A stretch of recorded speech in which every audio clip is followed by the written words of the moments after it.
Where were we? What was the last topic? Electromagnet we had done, है ना?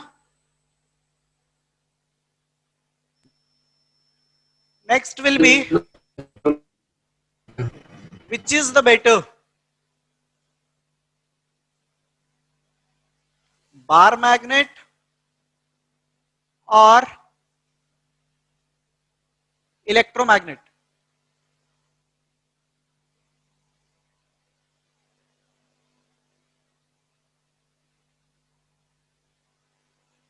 Second, differences between bar magnet and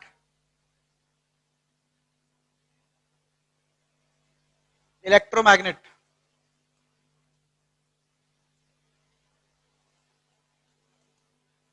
Third, magnetism in human beings.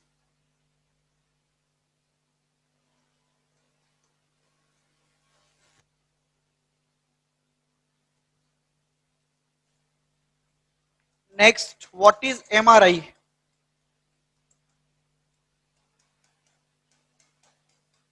Next, what is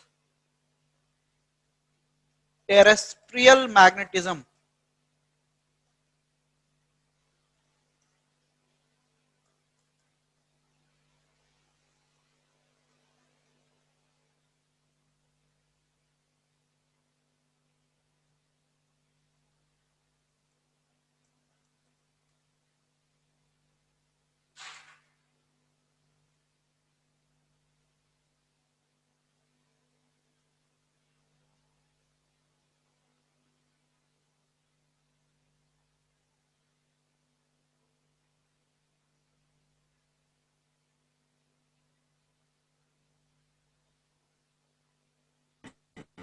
Yes, sir. लिखिए, Yes, आगे लिखिए. Application of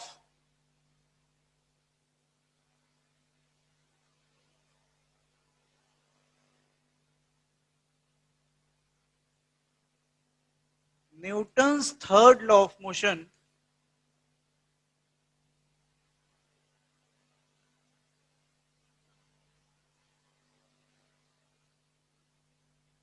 in electromagnetism.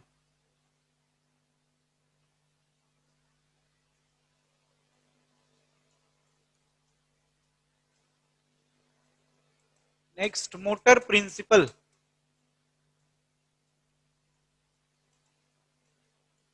And last topic for today, kicking wire experiment.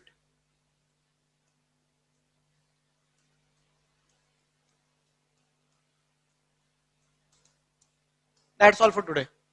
Next day we will start Fleming's left hand rule.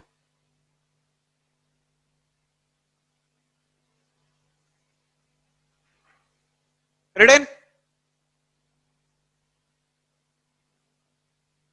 एक second. Okay.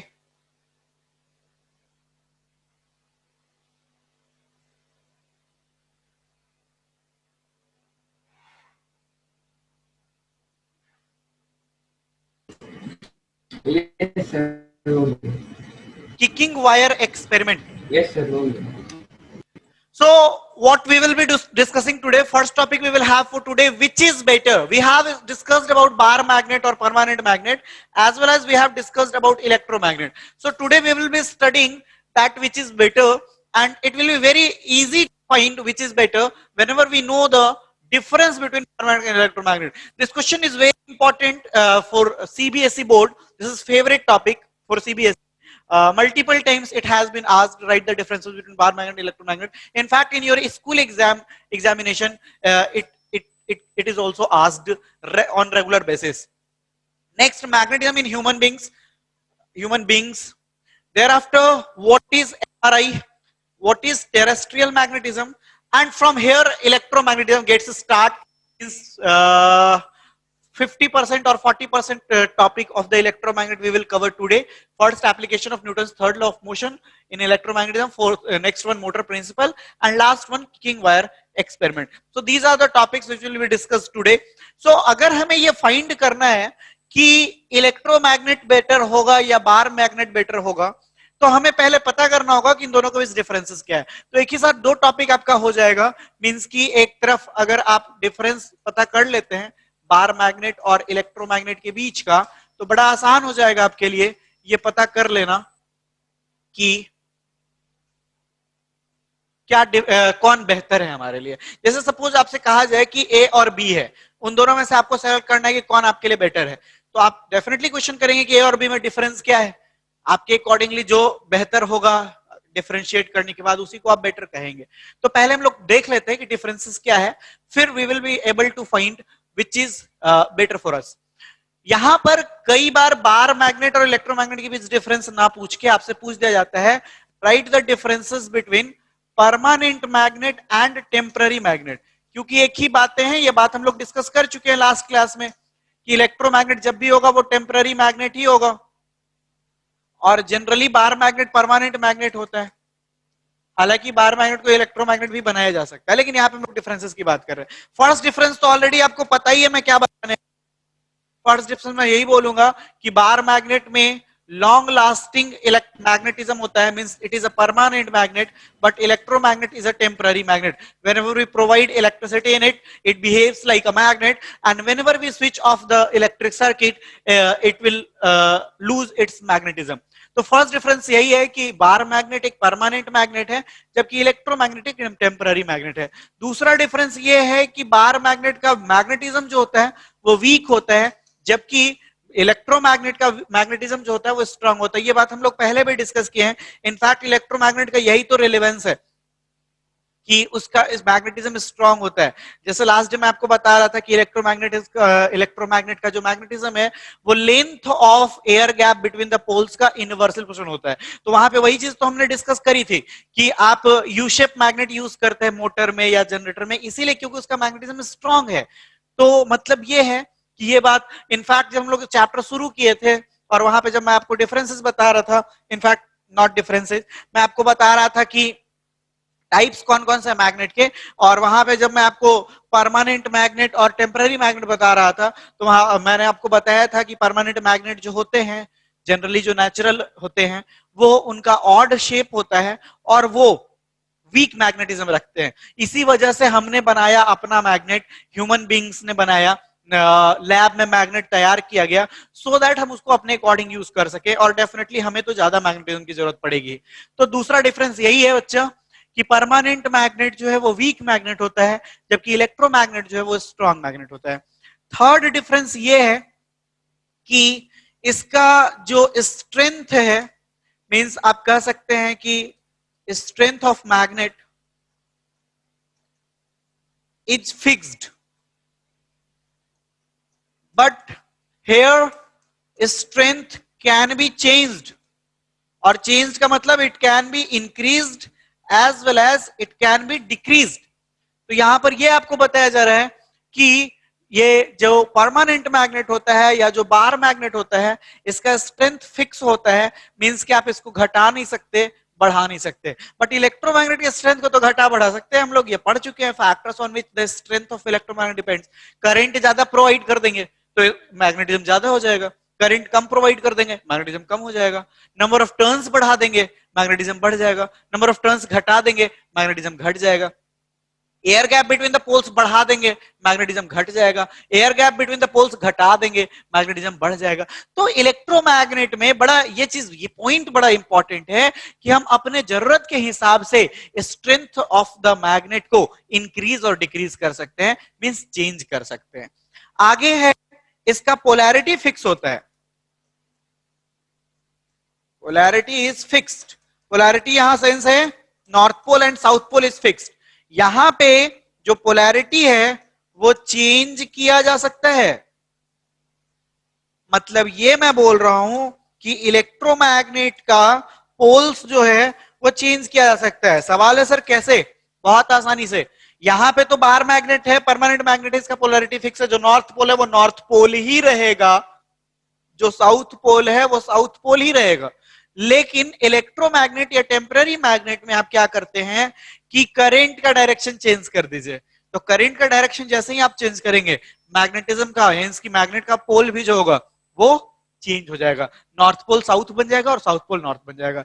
ये question बहुत important है, आपको हमेशा रखना है कि ये बहुत ही इंपॉर्टेंट है आपके बोर्ड के लिए और स्कूल एग्जाम के लिए। Differences between bar magnet and electromagnet, it might be asked the differences between permanent magnet and temporary magnet. First difference is the magnetism of bar magnet is permanent, means for long time, but the magnetism of electromagnet is temporary, means it is for short time. The magnetism of bar magnet is weak, but the magnetism of electromagnet is strong. Thereafter, the strength of the bar magnet cannot be changed, it is fixed, but strength of electromagnet can be changed. इतना ही लिखना है, ये नहीं लिखना है कि कैसे change करेंगे।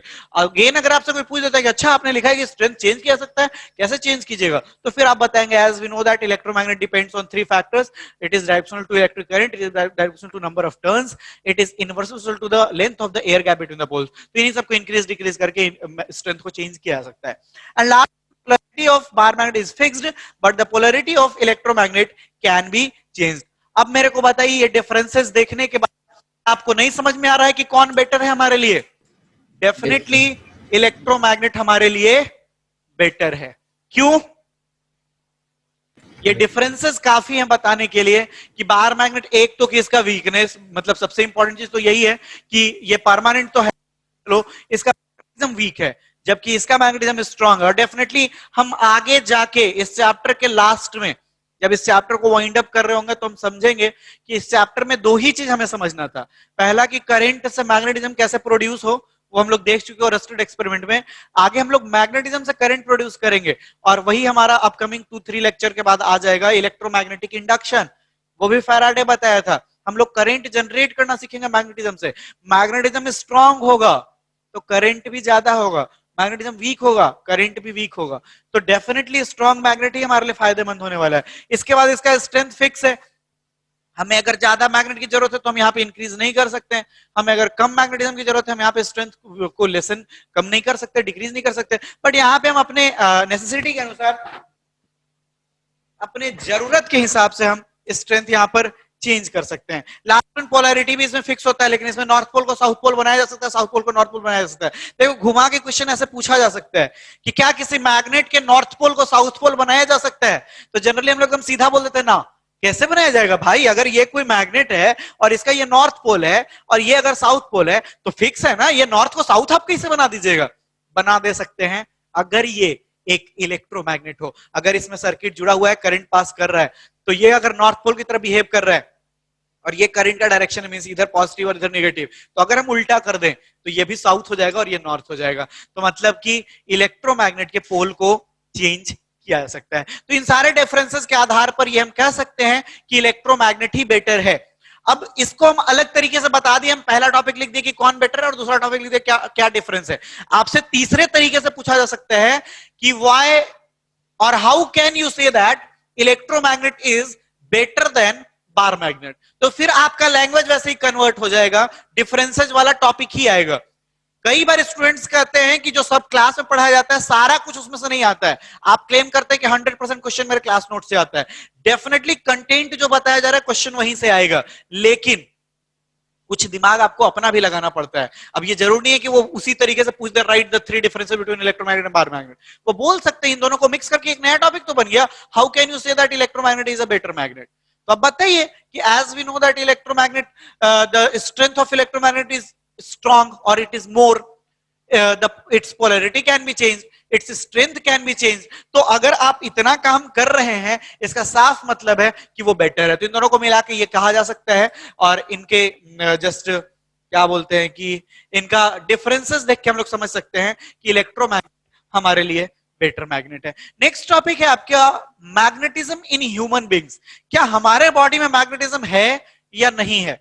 ये चीज भी बड़ा इंटरेस्टिंग है, क्योंकि देखो अब मैग्नेट एग्जैक्ट वो वाला मैग्नेट तो होगा नहीं कि आयरन का से जो मैग्नेट बनाया जाता है या जो लाइमस्टोन होता है परमानेंट मैग्नेट, उससे बनाने की बात हो, ऐसा नहीं है। लेकिन आपको बताया गया होगा कि हमारे बॉडी के अंदर नर्व्स में भी इलेक्ट्रॉन का फ्लो होता है, और उस फ्लो की वजह से जहां पे भी फ्लो होगा पे भी आयन होंगे, वहां पे आयनिक करंट तो होगा ही, लेकिन है बड़ा फीबल होता है। फीबल मतलब कि वीक, लेकिन करंट तो है हमारे बॉडी के अंदर, करंट तो है हमारे नर्व्स में। इस वजह से जहां करंट है, हम सब पढ़ चुके हैं, जहां भी करंट है वहां मैग्नेटिज्म है, ये बात और स्टड ने हमें बताया है। तो इसी वजह से हमारे बॉडी के अंदर भी फीबल करंट होने की वजह से ही मैग्नेटिज्म है, वीक मैग्नेटिज्म है, लेकिन मैग्नेटिज्म हमारे बॉडी के अंदर है। मींस कि अगर बोला जाए नो में आंसर देने को कि आपके बॉडी के अंदर मैग्नेटिज्म है कि नहीं, तो आपका आंसर होगा यस। और हमारे बॉडी में दो पार्ट्स हैं जिसमें मैग्नेटिज्म मतलब थोड़ा ढंग का है, और दो वो पार्ट हैं, हार्ट एंड ब्रेन। दिल और दिमाग, ये दो पार्ट्स हैं जिसमें हमारा मैग्नेटिज्म है। अब मेरे बताने के बाद ऐसा काम मत कीजिएगा कि आयरन नेल ले लिए और दिमाग के पास लगा के देख रहे हैं कि सर अट्रैक्ट हो रहा है कि नहीं, क्योंकि आप तो बता दिए कि मैग्नेटिज्म है, अट्रैक्ट नहीं होगा। या दिल के पास ले गए, आयरन का हथौड़ा दिल के पास ले गए और सोच और हाथ हटा लिए कि ये तो चिपका ही लेगा, नहीं चिपकाएगा, कोई अट्रैक्शन आप फील नहीं कर पाएंगे, क्योंकि ये जो मैग्नेटिज्म है वो बहुत ही वीक है। आयरन नेल को अट्रैक्ट करने के लिए उसका कुछ स्ट्रेंथ होना चाहिए, उतना स्ट्रेंथ नहीं होता है। तो बहुत ही, मैंने वीक से भी वीक वर्ड लिखा है, फीबल होता है, बहुत ही वीकेस्ट होता है, तो आप उसको एक्सपीरियंस नहीं कर पाएंगे। लेकिन मेडिकल साइंस में इसको यूज किया जाता है, और उस टेक्निक को हम लोग कहते हैं एमआरआई। आप कई बार सुने होंगे, कोई अंकल थे या कोई आंटी हैं, उनके ब्रेन का एमआरआई हो रहा है। It stands for magnetic resonance imaging.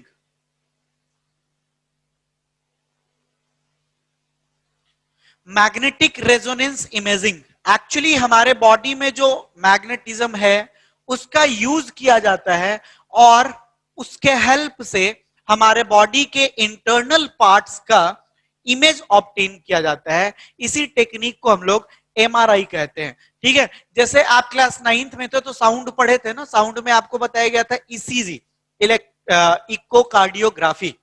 और इकोकार्डियोग्राफी में बताया गया था कि हम लोग अल्ट्रासाउंड देके बॉडी के इंटरनल पार्ट्स का इमेज ऑब्टेन करते हैं। फिर आप एक्सरे के बारे में भी जानते हैं, वहां पे एक्सरे भेज के वहां पे बोन्स का बेसिकली इमेज ऑब्टेन किया जाता है। यहाँ पे मैग्नेटिज्म का हमारे बॉडी में यूज किया जाता है, और इंटरनल पार्ट का वो इमेज ऑब्टेन किया जाता है। अब एमसीक्यू आपसे पूछ सकता है सीबीएसई कि in which medical technology we use magnetism, और फर्स्ट ऑप्शन हो आपके पास एक्सरे, सेकंड हो अल्ट्रा वो सेकंड हो आपके पास इकोकार्डियोग्राफी, थर्ड हो आपके पास एमआरआई, और फोर्थ हो नन ऑफ द अबव। तो आप एमआरआई पे टिक करेंगे। मतलब आपको ये ध्यान रखना है कैसे होता है वो सारा कुछ तो अब मेडिकल साइंस वाले आपको बताएंगे, या मेडिकल साइंस की स्टडी अगर आप करेंगे तो आपको बताया जाएगा। यहां पर आपको इतना जरूर जानना चाहिए कि हमारे बॉडी के अंदर मैग्नेटिज्म है, और उस मैग्नेटिज्म का यूज करते हुए हम लोग अगर इमेज ऑब्टेन करते हैं अपने बॉडी के इंटरनल पार्ट्स का, तो उस टेक्निक को हम लोग एमआरआई कहते हैं। और एमआरआई का फुल फॉर्म जरूर याद होना चाहिए, इसका फुल फॉर्म भी पूछा जा सकता है। कई बार सीबीएसई ऐसे ऐसे क्वेश्चन से शुरुआत कर देती है, पहला क्वेश्चन ही आपके पास आ जाएगा कि right the full name of MRI. तो ऐसा चक्कर नहीं आ जाना चाहिए कि एमआरआई ये क्या होता है, कुछ पता ही नहीं है। ये आपके दिमाग में होना चाहिए, it stands for magnetic resonance imaging. और इस मैग्नेटिक से और इस इमेजिंग से ही आपको पता चल जा रहा है कि अच्छा, बॉडी के इंटरनल पार्ट्स का हमें इमेज ऑब्टेन करना है और मैग्नेटिज्म को यूज करना है। ये सब कुछ कुछ बेसिक टर्मिनोलॉजी है, जिसमें एक और टर्मिनोलॉजी आता है जिसको हम पहले भी डिस्कस किए आपसे, that is terrestrial magnetism. Terrestrial का कि सबसे पहले एक साइंटिस्ट और उस स्टेटमेंट दिया था, अर्थ लाइक मैग्नेट। उसने बताया कि अर्थ के अंदर एक मैग्नेट है, और यही चीज मैंने आपको बताया भी था कि अगर आप मैग्नेट को फ्रीली सस्पेंड करते हैं तो वो हमेशा नॉर्थ और साउथ में ही जाकर क्यों रुकता है, क्योंकि अर्थ के अंदर एक मैग्नेट है, जो ज्योग्राफिकल नॉर्थ जो है वो उस मैग्नेट का साउथ है, और जो ज्योग्राफिकल साउथ है वो उस मैग्नेट का नॉर्थ है। तो इस वजह से फोर्स ऑफ अट्रैक्शन लगता है अनलाइक पोल्स के बीच, और वो हमेशा नॉर्थ साउथ में जाके रुकता है। तो अर्थ के मैग्नेटिज्म टेरेस्ट्रियल, इस क्लास में आपको इतना ही जानना है। इसमें बहुत सारी चीजें हैं, एंगल ऑफ डीप और इंक्लाइनेशन और ये सारा कुछ, कितने डिग्री पर वो है जुड़ा हुआ, उसका मेरिडियन क्या होगा, उसमें मैग्नेटिक एक्सिस क्या होगा, उनके बीच रिलेशन क्या होगा, ये सारा कुछ पूरा चैप्टर आपके पास होगा क्लास 12th में। क्लास 12th में आप पहले स्टैटिक इलेक्ट्रिसिटी पढ़ेंगे, फिर करंट इलेक्ट्रिसिटी पढ़ेंगे, इलेक्ट्रोमैग्नेटिज्म पढ़ेंगे, टेरेस्ट्रियल मैग्नेटिज्म पढ़ेंगे।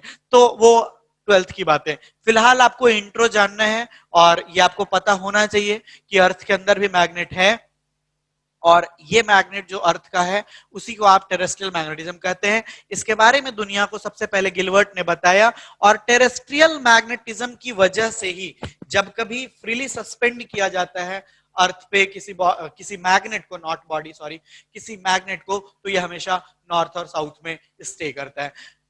What is terrestrial magnetism? The magnetism of earth is called terrestrial magnetism. बउआ वाला चीज है सब कुछ, आगे दिमाग वाला चीज पढ़ने वाले हम लोग। एक नया टॉपिक मैंने लिखा है जो जनरली आपके सिलेबस में मेंशन नहीं है, लेकिन यहां के बाद से कॉन्सेप्ट शुरू होता है आपका, और अभी तक जितना बेसिक्स पढ़ाया गया उसको यूटिलाइज करेंगे हम लोग, और देखो कैसे कैसे लेयर बाय लेयर हम लोग इस चैप्टर को खोलेंगे, डिकोड करेंगे, और कितना मजेदार है सब कुछ वो मैं आपको बता रहा हूं। ओरस्टेड क्या किया था? ओरस्टेड ने एक सर्किट लिया था और स्विच ऑन किया गया तो ये देखा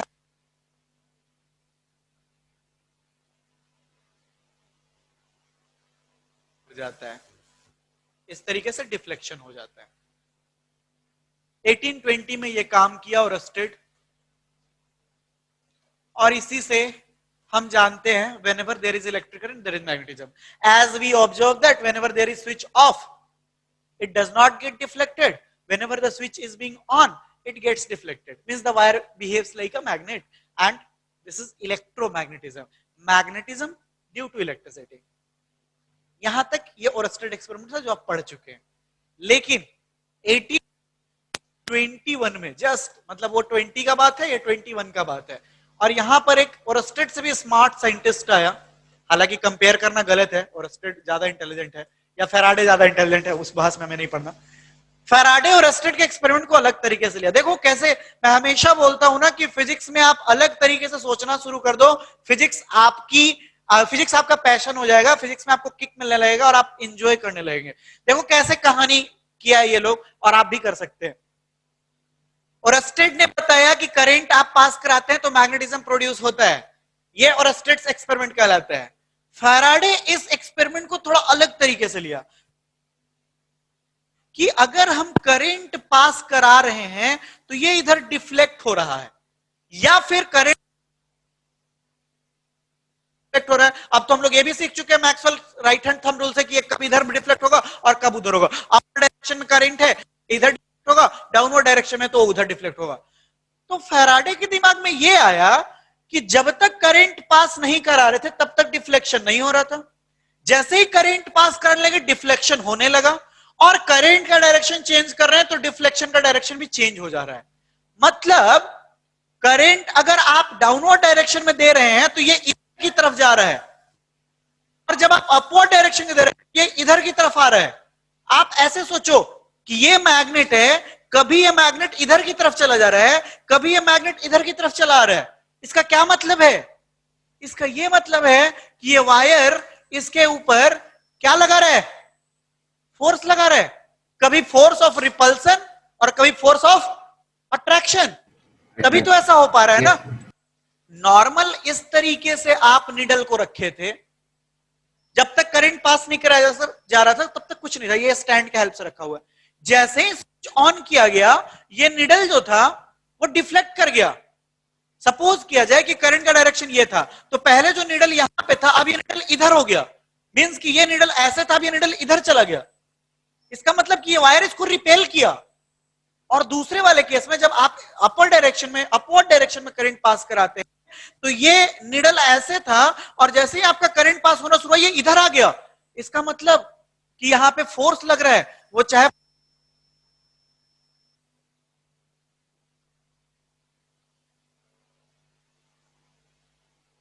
1821 में फैराडे के दिमाग में, फैराडे ओरस्टेड के एक्सपेरिमेंट को बहुत सीरियसली लिया और उसको एक अलग लेवल पर कैसे ले गया आप देखो, और उससे कितना इंपॉर्टेंट काम हो गया।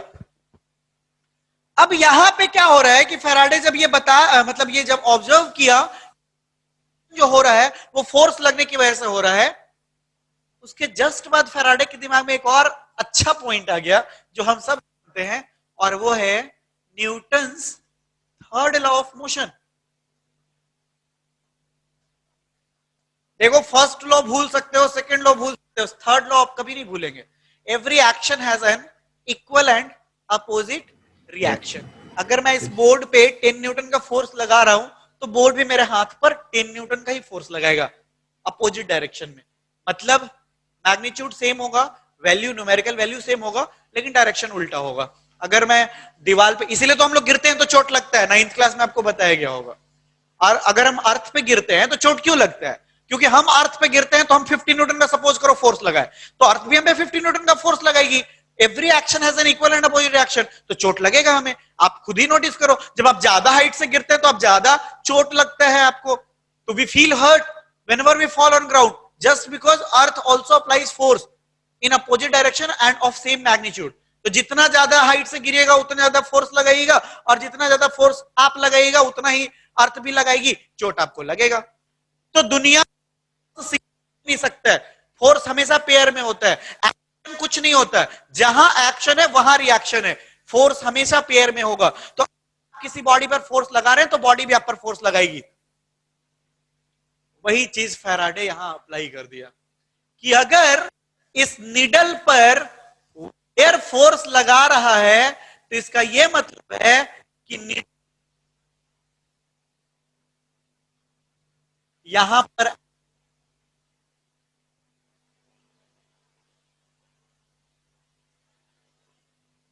यहां भी लगेगा, अपोजिट इन डायरेक्शन होगा, यहां पर इस डायरेक्शन है, इस डायरेक्शन में लगेगा।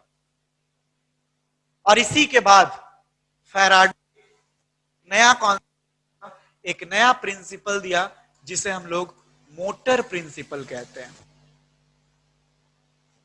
ये बताया कि अगर किसी करंट कैरिंग कंडक्टर को मैग्नेटिक फील्ड में आप रख दीजिए, के ऊपर एक फोर्स लगता है जो इसको मूव करा सकता है। कैसे वो बताया? ओरस्टेड का एक्सपेरिमेंट लिया, ओरस्टेड के एक्सपेरिमेंट से उसे ये इनपुट मिला कि जब कभी करंट आप पास कराते हैं ये निडल डिफ्लेक्ट होता है, और करंट का डायरेक्शन चेंज करने पर निडल का भी डायरेक्शन चेंज होता है। सेकेंडरी वो ये दिमाग लगाया कि अगर इसमें डिफ्लेक्शन हो रहा है मतलब ये मूव कर रहा है, और ये मूवमेंट हम लोग क्लास 8 के फोर्स में पढ़ चुके हैं, by applying force we can bring a body in motion from rest और फ्रॉम रेस्ट टू मोशन। मतलब ये है कि फोर्स लगेगा तभी कोई बॉडी रेस्ट से मोशन में आएगा। ये पेन मेरे हाथ में रेस्ट में, मैं फेंकूंगा तभी ये मूव करेगा, अदरवाइज ये मूव नहीं कर सकता। या मैं हाथ हटाऊं तो ये मूव करेगा ग्रेविटी की वजह से। तो दुनिया का कोई भी बॉडी मूव कर रहा है मतलब ग्रेविटी भी तो फोर्स है, ग्रेविटेशनल फोर्स। तो मतलब ये है कि बिना फोर्स लगे कोई भी बॉडी रेस्ट मोशन में नहीं आ सकता। कहां ये पहले रेस्ट में था, अचानक इधर डिफ्लेक्ट हो गया, या ऐसे रेस्ट में था इधर की तरफ डिफ्लेक्ट हो गया। ये डिफ्लेक्शन इसीलिए हो रहा है क्योंकि ये वायर इस मैग्नेट पर फोर्स लगा रहा है, और अगर ये वायर इस निडल पे फोर्स लगा रहा है तो निडल भी वायर पे फोर्स लगाएगा, और अगर ये वायर निडल को मूव करा रहा है तो ये निडल भी वायर को मूव करा सकता है। नया एंगल बारे में फिर आप पढ़े मैग्नेटिज्म के बारे में।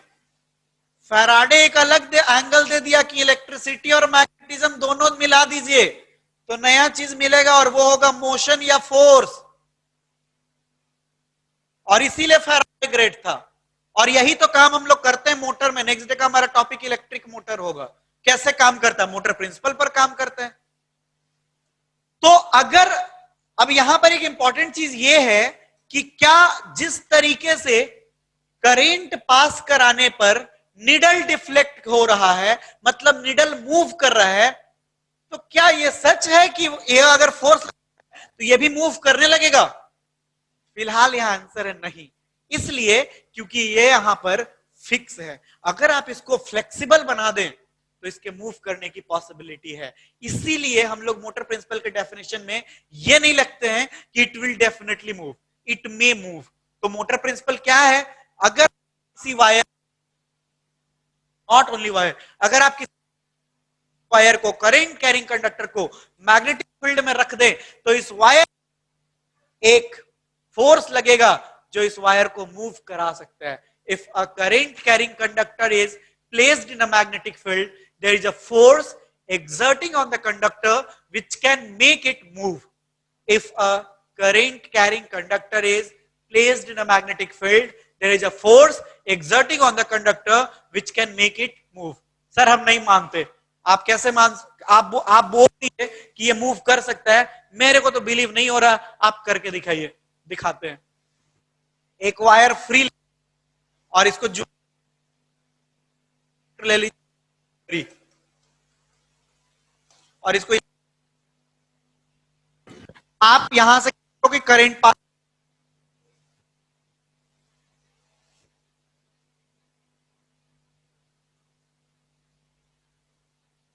अब क्या है, आप मैग्नेट भी दो। देखो ये इंपॉर्टेंट चीज है, सिर्फ करंट देने से काम नहीं चलेगा। एक्चुअली मैं ऐसे ज्वाइन कराया हूं, दिखा रहे हैं हम आपको, क्योंकि ये यू शेप मैग्नेट है जो बैक साइड से कनेक्टेड है। समझ रहे हैं ना आप ये मेरा बात? मतलब मैं ये बोल रहा हूं कि इस तरीके से मैग्नेट है और पीछे के साइड से कनेक्टेड है। तो इधर से नॉर्थ दिख रहा है हमको, इधर से साउथ दिख रहा है, तो दोनों कनेक्टेड हैं। क्योंकि कभी भी सिंगल पोल आपको नहीं मिलेगा, ये मतलब पोल, सिंगल पोल, मोनोपोल एग्जिस्ट ही नहीं करता है। तो ऐसे यू शेप है, ठीक है, जिसमें आपको हम ये वाला पार्ट नॉर्थ दिखा दिए, ये वाला पार्ट साउथ दिखा दिए, बैक साइड से वो कनेक्टेड है। हम दे दिए, शुरू हुआ कि इस एक्सपेरिमेंट को किकिंग वायर एक्सपेरिमेंट, किक करने का यही मतलब होता है। हम लोग फुटबॉल को किक करते हैं ना, तो वायर यहां किक हो रहा है, इसीलिए एक्सपेरिमेंट को किकिंग वायर एक्सपेरिमेंट कहते हैं। और इस एक्सपेरिमेंट के बेस पर कहा जा सकता है कि अगर आप मैग्नेटिक फील्ड देगा तो मोशन प्रोड्यूस हो सकता है। ये बात फैराडे ने बताया था। And if you whenever you feel that I'm not audible, please let me know, because as everything is based on technology, so there might be some error or there might be some problem. Yes. What I was saying कि आप अगर magnetism दे रहे हैं, अगर आप magnetic field दे रहे हैं और अगर आप करंट दे रहे हैं, तो ये वायर न सिर्फ मूव करेगा, बल्कि अगर आप करंट का डायरेक्शन चेंज कर दो तो फिर ये जो मूवमेंट इधर हो रहा था ना, अब ये मूवमेंट इधर होने लगेगा। फिलहाल आपको लग रहा होगा डिफिकल्ट कि सर डायरेक्शन ऑफ मूवमेंट या डायरेक्शन ऑफ मोशन कैसे फाइंड करेंगे, वो रूल भी आगे बताया जाएगा। लेकिन फिलहाल बहुत इंपॉर्टेंट चीज आपको बताया जा रहा है कि अगर आप करंट और मैग्नेटिज्म को मिक्स कर दें, मींस कि कहीं पे भी करंट और मैग्नेटिज्म दिया जाए, तो ये पॉसिबिलिटी है, मैं फिर से बोल रहा हूं पॉसिबिलिटी, हमेशा नहीं मूव करेगा। सर्किट है, करंट पास कर रहा हूं, मैग्नेट ले जाइए, तो ऐसा थोड़े कि वायर दौड़ने लगेगा, वायर उड़ने लगेगा या वायर मूव करने लगेगा, नेवर, क्योंकि वो फिक्स है। यहां पे आप देखो, मैंने इसको अनफिक्स किया, यहां जॉज लगा दिया, इसको फ्री टू मूव किया मैंने, तब ये मूव किया। यहां नीचे मैंने फ्री टू मूव किया, तब ये मूव हुआ। अगर आप इसको पैक कर देंगे, अगर आप इसको कनेक्टेड रखेंगे जैसा सर्किट में होता है, तो ये मूव नहीं करेगा। तो ध्यान रखना पड़ेगा आपको कि ये डेफिनेटली मूव नहीं करता है, but there is possibility that it may move. और इसी पूरे स्टेटमेंट को आप मोटर प्रिंसिपल कहते हैं, गिवन बाय फैराडे। यही चीज मैं बार बार बोल रहा हूं, if a current carrying conductor, if a current carrying conductor is placed in a magnetic field, there is a force exerting on the conductor which can make it move. तो देखो कैसे कैसे सीक्वेंस देखो, पहले हम लोग सीख रहे थे कि कहीं पर इलेक्ट्रिक करंट होता है चैप्टर 1 में, फिर हम लोग सीखे चैप्टर 2 शुरू करने के टाइम कि अगर कहीं पर इलेक्ट्रिक करंट है तो उस करंट से मैग्नेटिज्म प्रोड्यूस किया जा सकता है। आज हम लोग डिस्कस ये कर रहे हैं कि कहीं करंट है, उससे आप मैग्नेटिज्म प्रोड्यूस कर रहे हैं। अब आगे करंट और मैग्नेटिज्म दोनों को मिक्स करके मोशन प्रोड्यूस किया जा सकता है। करंट और मैग्नेटिज्म दोनों को ज्वाइन करा के, दोनों को मिक्स करके फोर्स प्रोड्यूस किया जा सकता है। जिस तरीके से करंट का डायरेक्शन इंपॉर्टेंट है, जिस तरीके से मैग्नेटिक फील्ड का डायरेक्शन इंपॉर्टेंट है, उसी तरीके से इस मोशन का या इस फोर्स का भी डायरेक्शन इंपॉर्टेंट होगा। उसे हम फाइंड करते हैं फ्लेमिंग्स लेफ्ट हैंड रूल से, जो मैं नेक्स्ट क्लास में बताऊंगा आपको। आज क्या क्या हम लोग पढ़े हैं वो मैं रिवाइज कराता हूं। आज का क्लास हमारा बहुत इंपॉर्टेंट है, डेफिनेटली यहां से सवाल आएगा, और वैसे भी आपको जानना चाहिए। इनफैक्ट मोटर प्रिंसिपल नाम से आपको पता चल गया होगा कि ये एक ऐसा प्रिंसिपल है जिस पर इलेक्ट्रिक मोटर वर्क करता है।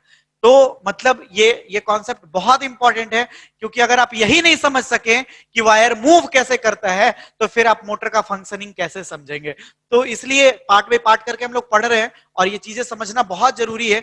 लेकिन यहां पर मानना पड़ेगा फैराडे को, फैराडे अपना कोई दिमाग नहीं लगाया, और ओरस्टेड के एक्सपेरिमेंट को लिया, न्यूटन के थर्ड लॉ ऑफ मोशन को लिया, दोनों को कंबाइन कर दिया और नया कॉन्सेप्ट दे दिया, मोटर प्रिंसिपल। तो आज का हमारा कॉन्सेप्ट उसी पर बेस्ड था, और होमवर्क करके तो आपको भेजना ही है। First topic we had for today, which is better, bar magnet और electromagnet. Second topic we had differences between bar magnet and electromagnet. I had told you that this topic is very important for your exam. Magnetism in human beings, MRI, terrestrial magnetism, application. This topic I was discussing about कि ये topic ऐसा generally कोई teacher नहीं पढ़ाते, या generally हम लोग इसको डिस्कस नहीं करते, लेकिन इसका है बहुत इंपॉर्टेंस। क्योंकि अगर Newton third law of motion नहीं होता, तो शायद फैराडे के दिमाग में ये चीज नहीं आता कि ये अगर मूव कर रहा है, ये अगर फोर्स लगा रहा है, तो ये भी इस पे फोर्स लगाएगा। तो यही बड़ा मुश्किल है वैसे इसको जस्टिफाई करना, क्योंकि जनरली हम लोग Newton third law of motion को मैकेनिक्स में पढ़ते हैं, वहीं पे डिस्कस करते हैं। ये हमारा इलेक्ट्रोमैग्नेटिज्म चल रहा है। न्यूटन को भी ये आइडिया नहीं होगा कि मेरा ये रूल, मेरा मैकेनिक्स का रूल कोई इलेक्ट्रोमैग्नेट में यूज कर जाएगा। न्यूटन 17वीं सेंचुरी में था, जो बात हम लोग कर रहे हैं ये 19वीं सेंचुरी की है, किया गया, वो यूज किया गया। 16 समथिंग था, 1667 या 87, जब न्यूटन ने अपना बुक पब्लिश कराया था प्रिंसिपिया, और उसी में उसने अपना सारा लॉ दिया था, first law of motion, second law of motion, third law of motion. और ये चीजें 1821 में हो रही है, मतलब ऑलमोस्ट 150-200 साल बाद उसका लॉ यूज किया गया। और कितना बड़ा डिस्कवरी हो गया मोटर, मोटर कितना हमारे लिए यूजफुल है सबको पता है। तो न्यूटन का थर्ड लॉ ऑफ मोशन भी यूज हो रहा है, हम लोग अभी डिस्कस किए, every action has an equal and opposite reaction, तो वो है motor principle given by Faraday और kicking wire experiment. So first topic आज का हमारा था कि बार मैग्नेट और इलेक्ट्रोमैग्नेट में बेहतर कौन है, बेटर कौन है। तो ये पता करने के लिए कि बार मैग्नेट और इलेक्ट्रोमैग्नेट में बेटर कौन है, हम लोग पहले ये देखेंगे कि इनके बीच का डिफरेंसेस क्या क्या है। और कई बार बार मैग्नेट और इलेक्ट्रोमैग्नेट के बीच डिफरेंस नहीं पूछ के ये पूछ लिया जाता है कि परमानेंट मैग्नेट और इलेक्ट्रोमैग्नेट, परमानेंट मैग्नेट और टेम्परेरी मैग्नेट डिफरेंस क्या है। तो टॉपिक दोनों सेम है। फर्स्ट डिफरेंस, बार मैग्नेट और परमानेंट मैग्नेट में मैग्नेटिज्म जो होता है वो परमानेंट होता है, लेकिन इलेक्ट्रोमैग्नेट और टेम्पररी मैग्नेट में मैग्नेटिज्म जो होता है वो शॉर्ट टर्म होता है, टेम्पररी होता है। सेकंड, जो मैग्नेट है परमानेंट मैग्नेट, उसका मैग्नेटिज्म वीक होता है, लेकिन इलेक्ट्रोमैग्नेट या टेम्पररी मैग्नेट का मैग्नेटिज्म स्ट्रांग होता है। इसके बाद बार मैग्नेट का स्ट्रेंथ फिक्स होता है, न तो आप उसे इंक्रीज कर सकते हैं ना ही डिक्रीज कर सकते हैं, लेकिन इलेक्ट्रोमैग्नेट का जो स्ट्रेंथ है वो फिक्स नहीं होता है, यू कैन चेंज इट। और ये हम लोग डिस्कस कर चुके हैं कि कैसे चेंज करेंगे। आप नंबर ऑफ टर्न्स को इंक्रीज डिक्रीज करके चेंज कर सकते हैं, आप एक फ्लो ऑफ मतलब मैग्नीट्यूड ऑफ इलेक्ट्रिक करंट या मैग्नीट्यूड ऑफ करंट को इंक्रीज और डिक्रीज करके आप उसको चेंज कर सकते हैं, या फिर आप air gap between the poles के लेंथ को इंक्रीज और डिक्रीज करके उसको चेंज कर सकते हैं। और लास्ट ये था कि पोलैरिटी जो है वो फिक्स होता है बार मैग्नेट में, लेकिन इलेक्ट्रोमैग्नेट आप पोलैरिटी चेंज कर सकते हैं by changing the direction of electric current. तो ये डिफरेंसेस देखने के बाद एकदम साफ साफ क्लियर हो जा रहा है कि electromagnet is better. Thereafter हमारे बॉडी के अंदर भी मैग्नेटिज्म होता है, और स्पेशली हार्ट एंड ब्रेन के बीच मैग्नेटिज्म होता है, और इसी का हम लोग यूज करते भी हैं। एक्चुअली हमारे बॉडी के अंदर नर्व्स जो हैं उसमें इलेक्ट्रॉन्स फ्लो कर रहे होते हैं, और इस वजह से हमारे बॉडी के अंदर आयनिक करंट होता है। हालांकि ये आयनिक करंट बहुत ही वीक है, फीबल है, बहुत ही वीक, लेकिन फिर भी वो है, और फीबल मैग्नेटिज्म और वीक मैग्नेटिज्म प्रोड्यूस करते हैं। इसी मैग्नेटिज्म को हम कहते हैं मैग्नेटिज्म इन ह्यूमन बींग्स, और इसका यूज हम लोग करते हैं एक मेडिकल टेक्निक में known as MRI. It stands for magnetic resonance imaging. This technology is used to obtain the image of our internal part of the body by using magnetism. It stands for magnetic resonance imaging. अर्थ के अंदर magnet है, ये बात हमें सबसे पहले Gilbert ने बताई थी, और इसी वजह से जब कभी फ्रीली सस्पेंड किया जाता है किसी मैग्नेट को तो नॉर्थ और साउथ में जाके स्टे करता है। ऐसा इसलिए क्योंकि जो नॉर्थ आप मान रखे हैं, ज्योग्राफिकल नॉर्थ पहले से आप मान रखे हैं, एक्चुअली अर्थ के अंदर का वो साउथ है, अर्थ के अंदर के मैग्नेट का वो साउथ है, और जिसको आप साउथ ज्योग्राफिकल साउथ माने हैं वो अर्थ के मैग्नेट का वो नॉर्थ है, और नॉर्थ डेफिनेटली साउथ को अट्रैक्ट करेगा, साउथ डेफिनेटली नॉर्थ को अट्रैक्ट करेगा। इसीलिए जब कभी आप मैग्नेट को फ्रीली सस्पेंड करेंगे हमेशा वो नॉर्थ और साउथ पे जाके रुक जाएगा। तो Gilbert told us that earth behaves like a magnet, means there is magnetism inside earth, and this magnetism is known as terrestrial magnetism. ये पूरा एक चैप्टर मिलेगा आपको क्लास 12th में। आगे का टॉपिक हमारा बहुत इंपॉर्टेंट है, क्योंकि आगे हम लोग डिस्कस करने वाले हैं तीन चीजें। पहला कि Newton third law of motion का इलेक्ट्रोमैग्नेटिज्म में क्या यूज रहा, दूसरा मोटर प्रिंसिपल क्या है, और तीसरा किकिंग वायर एक्सपेरिमेंट क्या है। और फैराडे क्या किया 1820 में, ओरस्टेड ने एक एक्सपेरिमेंट किया था। फैराडे 1821 में इस एक्सपेरिमेंट को थोड़ा अलग तरीके से सोचा। फैराडे ये सोचा कि अगर आप करंट पास करा रहे हैं और ये जो नीडल था वो डिफ्लेक्ट कर रहा है, मींस ये नीडल इधर चला गया, या फिर करंट का डायरेक्शन आप अपवर्ड कर रहे हैं तो ये नीडल इधर आ जा रहा है, मतलब कभी ये नीडल इधर की तरफ डिफ्लेक्ट हो रहा है, कभी ये नीडल इधर की तरफ डिफ्लेक्ट हो रहा है, यानी कि या तो ये इस नीडल को पुश कर रहा है या फिर ये नीडल को पुल कर रहा है। और पुश और पुल करने का मतलब है कि यहां पर फोर्स लग रहा है। थोड़ा और आगे चले तो ये फोर्स ऑफ अट्रैक्शन लग रहा है या फोर्स ऑफ रिपल्सन लग रहा है। और न्यूटन ने हमें बताया था, और हम सब जानते हैं कि फोर्स सिंगल नहीं हो सकता, फोर्स हमेशा पेयर में होता है। अगर किसी बॉडी के द्वारा किसी दूसरे बॉडी पर, अगर किसी बॉडी के द्वारा किसी दूसरे बॉडी पर फोर्स लगाया जा रहा है तो न्यूटन ने बता दिया था कि वो बॉडी यानी दूसरा बॉडी भी पहले वाले बॉडी के ऊपर फोर्स लगाएगा। यहां वाला जो फोर्स लगा रहा है वो फोर्स ऑफ एक्शन है, और यहां जो लगाएगा वो फोर्स ऑफ रिएक्शन होगा। So as we know that by Newton's third law of motion, every action has an equal and opposite reaction. अगर ये वायर नीडल के ऊपर एक्शन लगा रहा है तो equal and opposite reaction needle भी वायर पे लगाएगा, और अगर ये वायर इस नीडल को मूव करा रहा है तो ये नीडल भी इस वायर को मूव करा सकता है। यहां पे नहीं ये मूव हो रहा है क्योंकि यहां ऊपर और नीचे दोनों जगह जाम है, ये फिक्स किया हुआ है। तो अगर हम बात करें कि मोटर प्रिंसिपल है क्या, तो मोटर प्रिंसिपल यही है, if current carrying conductor is placed in a magnetic field, there is a force exerting on the conductor which can make it move. अगर किसी करंट कैरिंग अगर किसी करंट कैरिंग कंडक्टर को किसी मैग्नेटिक फील्ड में रखा जाए तो इस करंट कैरिंग कंडक्टर पर एक फोर्स लगता है जो इसे मूव करा सकता है। जल्दी से मत बोल दीजिएगा कि it will make it move, क्योंकि ये मूव आप देख रहे हो ना, यहां पे सर्किट है तो मूव थोड़े ना करने लगेगा। It may make it move, it can make it move, क्योंकि ये पॉसिबिलिटी है कि मूव ना करे अगर वो फिक्स है तो। मतलब यहां से एक नया कॉन्सेप्ट मिला कि इलेक्ट्रिसिटी और मैग्नेटिज्म को मिला दिया जाए तो मोशन प्रोड्यूस किया जा सकता है, फोर्स प्रोड्यूस किया जा सकता है। लेकिन वहां पे तो मूव कर नहीं रहा था, तो ये दिखाने के लिए कि ये मूव करेगा एक एक्सपेरिमेंट करते हैं हम लोग, और इस एक्सपेरिमेंट को हम लोग कहते हैं किकिंग वायर एक्सपेरिमेंट। किक का मतलब ये होता है मूव करना, वायर किक कर रहा है, इसलिए इसको इस एक्सपेरिमेंट को हम लोग किकिंग वायर एक्सपेरिमेंट करते हैं। इसमें हम लोग सर्किट डिजाइन करते हैं, लेकिन इंपॉर्टेंट काम ये करते हैं कि वायर को फिक्स नहीं करते हैं, वायर को फ्लेक्सिबल रखते हैं, वायर को अलाउ करते हैं टू मूव। यहां पे जॉ लगा देते हैं, ये जॉ है, जॉ लगाने की वजह से ये मूव करता है आसानी से, और नीचे भी इसको फिक्स नहीं करके कोई कंडक्टर यूज करते हैं, और मरकरी यहां पे यूज किया गया है, liquid.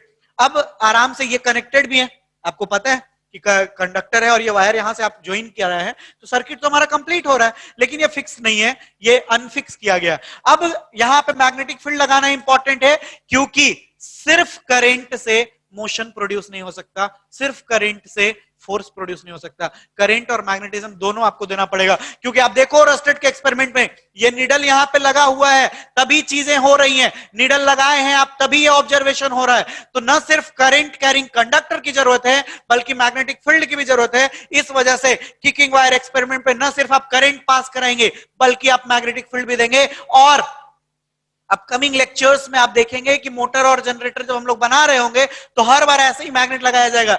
Actually U shape magnet का मैग्नेटिज्म स्ट्रांग होता है और इसी वजह से इस तरीके से लगा रहे, बार मैग्नेट नहीं लगा देते हम लोग। और ये यू शेप मैग्नेट इस शेप में है, तो इधर का नॉर्थ पोल आपको दिख रहा है, इधर का साउथ पोल आपको दिख रहा है, बाकी बैक साइड से क्या है वो आपको नजर नहीं आ रहा। तो इस तरीके से आप लगा दिए, जैसे ही करंट ऑन, जैसे ही स्विच ऑन किया जाता है, ये इस तरीके से ज्वाइंट है। जैसे ही स्विच ऑन करते हैं आप, ये करंट नीचे की तरफ जब फ्लो करता है, ये वायर इधर मूव करता है। और अगर आप इस डायरेक्शन चेंज कर दे, मींस की करंट का डायरेक्शन ऐसा करें इस तरीके से ऊपर की तरफ, तो फिर आप देखते हैं ये इधर मूव कर जाता है। अब हम कैसे फाइंड कर ले रहे हैं कि करंट का डायरेक्शन जब ऊपर की तरफ होगा तो किधर मूवमेंट होगा, नीचे की तरफ किधर जाएगा तो किधर मूवमेंट होगा? वो है फ्लेमिंग्स लेफ्ट हैंड रूल, जो नेक्स्ट डे के लिए रखा गया है। नेक्स्ट डे मैं आपको बताऊंगा। फिलहाल बस ये ध्यान रखना है कि डायरेक्शन ऑफ करंट चेंज करने पर मोशन का डायरेक्शन भी चेंज हो जाता है। जैसे हम लोग जैसे हम लोग ओरस्टेड्स के एक्सपेरिमेंट में देखे थे कि अगर आप करंट का डायरेक्शन चेंज कर रहे थे तो मैग्नेटिक फील्ड का डायरेक्शन चेंज हो जा रहा था। यहां पे करंट का डायरेक्शन चेंज करने पर मोशन का डायरेक्शन चेंज हो जाता है। कैसे फाइंड करेंगे वो नेक्स्ट डे बताया जाएगा। फिलहाल बहुत इंपॉर्टेंट कॉन्सेप्ट हम लोग सीख रहे हैं। हम लोग ये सीख रहे हैं कि करंट पास कराने से मैग्नेटिज्म तो प्रोड्यूस होता था, वो पुरानी बातें हैं। करंट और मैग्नेटिज्म दोनों देके मोशन या फोर्स प्रोड्यूस किया जा सकता है, और यह बात हमें फैराडे ने बताया। इस प्रिंसिपल को हम लोग मोटर प्रिंसिपल कहते हैं।